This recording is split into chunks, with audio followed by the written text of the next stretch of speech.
नमस्ते दोस्तों, मैं नीरज दुगर आपका इस चैनल में स्वागत करता हूं। आज मैं आपको बताने वाला हूं कि एम्प्लॉयर्स हेल्थ इंश्योरेंस क्यों इंपॉर्टेंट है और उसके अलावा आपको एम्प्लॉयर्स हेल्थ इंश्योरेंस के अलावा आपको एक्स्ट्रा हेल्थ इंश्योरेंस क्यों चाहिए।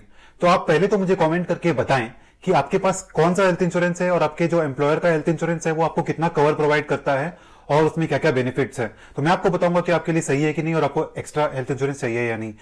और इस वीडियो के एंड में मैं आपको ये भी बताऊंगा कि मेरी जो हेल्थ इंश्योरेंस के लिए स्ट्रेटेजी है वो क्या है, पहले मैं जब एम्प्लॉयड था तब और अभी। मैं आपको दोनों स्ट्रेटेजी शेयर करने वाला हूं और ये वीडियो आप एंड तक जरूर देखें क्योंकि आपको समझ में आएगा कि हेल्थ इंश्योरेंस खरीदना क्यों इंपॉर्टेंट है। हेल्थ इंश्योरेंस जो एम्प्लॉयर देते हैं उसके अलावा एक और हेल्थ इंश्योरेंस खरीदना क्यों इंपॉर्टेंट है। तो आप ये वीडियो एंड तक जरूर देखना ना भूलें। तो आइए पहले तो मैं आपको बताता हूं कि एम्प्लॉयर्स हेल्थ इंश्योरेंस आपको क्यों प्रोवाइड करते हैं।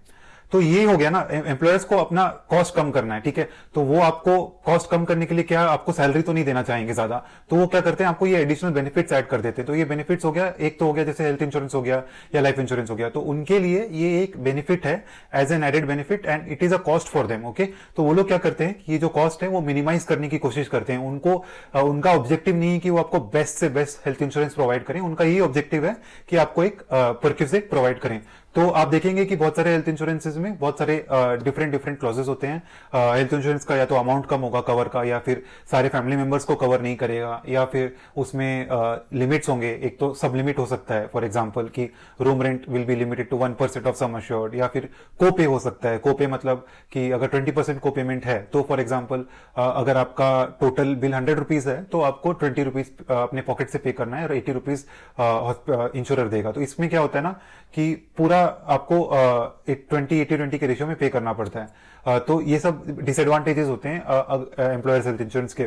ऐसा नहीं है कि सब एम्प्लॉयर्स ऐसा करते हैं, थोड़े एम्प्लॉयर्स हैं जो आपको बेस्ट से बेस्ट बेनिफिट्स प्रोवाइड करते हैं, बट उस केस में भी कवर सिग्निफिकेंटली ज्यादा नहीं होता है। क्योंकि आपको कितना कवर चाहिए पहले आप ये सोचिए, ठीक है। आपको हेल्थ इंश्योरेंस जो चाहिए वो आपको लाइफ टाइम के लिए चाहिए, राइट, जब तक आप जिंदा हैं तब तक।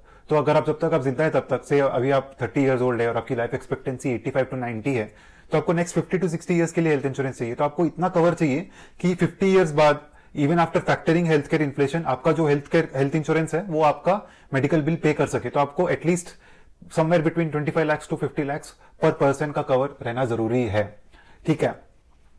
ये कैसे करना है 25 to 50 lakhs का कवर, मैं आपको ये अलग वीडियो में बताऊंगा, बट आज मैं आपको इतना ही समझाने वाला हूं कि एम्प्लॉयर्स का हेल्थ इंश्योरेंस जरूरी क्यों नहीं है, आपको एक्स्ट्रा हेल्थ इंश्योरेंस लेना क्यों जरूरी है। तो पहले तो आप समझ गए कि एम्प्लॉयर ज्यादा प्रोवाइड नहीं करता है कवर। दूसरी बात, उसमें लिमिट्स रह सकते हैं, बहुत सारे दूसरे क्लॉजेस रह सकते हैं जिससे आपको आपका इंडिविजुअल कॉस्ट बढ़ सके। तो ये दो रीजन है। अभी और क्या रीजन हो सकते हैं। जो सबसे बड़ा रीजन है वो ये है कि आपका जो हेल्थ इंश्योरेंस जो एम्प्लॉयर देता है वो आपको तब तक ही वैलिड है जब तक आप एम्प्लॉयड है। अगर आप टेम्पररीली ब्रेक ले रहे हैं एम्प्लॉयमेंट से या फिर आप जॉब चेंज कर रहे हैं, तो फॉर एग्जांपल आपने 2 महीने का ब्रेक ले लिया और आप 2 महीने बाद नए जॉब में जाने वाले हैं, तो ये जो 2 महीने का जो पीरियड है इसमें आपको हेल्थ इंश्योरेंस नहीं मिलेगा। और अगर आप या आपके फैमिली मेंबर इसी टाइम पे तब उनकी तबीयत खराब हो जाती है और कुछ हॉस्पिटलाइजेशन होता है, तब आपको अपने पॉकेट से भरना पड़ सकता है। तो एक तो ये हो गया।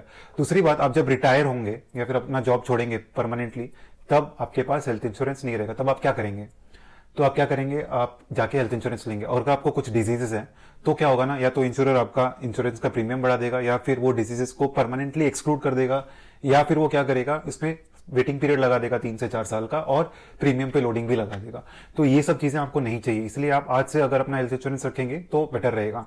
इसके अलावा क्या है कि मैंने तो कवर वाला एक तो एग्जांपल दिया ही था। अगर आपके पास डिपेंडेंट पेरेंट्स हैं जिनके पास हेल्थ इंश्योरेंस नहीं, तो आप क्या कर सकते हैं, एम्प्लॉयर हेल्थ इंश्योरेंस को आप पेरेंट्स के लिए कवर यूज करें। तो अगर आपका एम्प्लॉयर 5 लाख का कवर प्रोवाइड कर रहा है तो वो जो 5 लाख है आप पेरेंट्स के लिए रखें, सो दैट आपके पेरेंट्स का आप जो एडिशनल कवर खरीदेंगे वो आप ज्यादा अनदर 20-30 लाख का खरीदें और आपके लिए इनफ रहेगा और आपका कॉस्ट कम होगा। आप खुद का इंश्योरेंस खरीदें, आप अगर आप यंग है 25 to 35 ईयर्स के बीच में है, तो आपका ओवरऑल कॉस्ट कम रहेगा।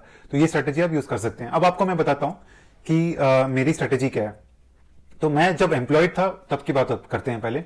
तो जब मैं एम्प्लॉयड था तो मेरा एम्प्लॉयर 6 लाख का इंश्योरेंस प्रोवाइड करता था for parents and for spouse and for kids. तो मैं उसमें सबको तो कवर करता था, बट हम लोग की हमारा जो ऑब्जेक्टिव था वो यही था कि अगर पेरेंट्स को कुछ होता है, अगर उनकी कुछ हॉस्पिटलाइजेशन होती है, तो हम लोग एम्प्लॉयर्स का हेल्थ इंश्योरेंस पहले यूज करेंगे और पेरेंट्स का जो एडिशनल कवर है वो बाद में यूज करेंगे, क्योंकि उसका अगर आप उसमें से क्लेम नहीं करोगे तो उसका कॉस्ट नहीं बढ़ेगा, राइट।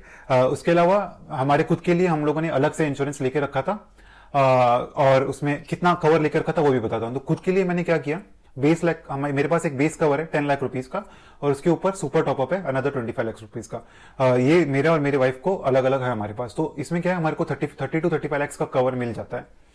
ये आपको करना जरूरी है। आप अगर सिर्फ बेस कवर खरीदेंगे तो आपको कॉस्ट ज्यादा पड़ सकता है, इसलिए आप बेस प्लस सुपर टॉपअप का कॉम्बिनेशन खरीदें, सो दैट इन्फ्लेशन भी हो तो भी आपका ओवरऑल कॉस्ट कम रहे। अगर आप बेस कवर ज्यादा लेंगे तो आपका ओवरऑल कॉस्ट ज्यादा हो सकता है इन द फ्यूचर, इसलिए आप ये वाला कॉम्बो यूज करें। अभी मैं क्या करता हूं, अभी आई एम सेल्फ एम्प्लॉयड, तो ऑब्वियसली एम्प्लॉयर्स का इंश्योरेंस तो है नहीं मेरे पास, तो मैंने मेरे पेरेंट्स के लिए अलग इंश्योरेंस ले रखा है और खुद के लिए भी अलग इंश्योरेंस ले रखा है। तो आपकी क्या स्ट्रेटेजी, आप मुझे वो कमेंट करके जरूर बताएं। आप इंश्योरेंस को कैसे अप्रोच करते हैं, हेल्थ इंश्योरेंस को कैसे अप्रोच करते हैं, आप मुझे कमेंट करके बताएं। अगर आपको कुछ हेल्थ इंश्योरेंस की एडवाइजरी चाहिए तो आप मुझे ईमेल जरूर करें, और उसके अलावा आप लाइक करें, कमेंट करें, सब्सक्राइब करें, शेयर करें। Thank you.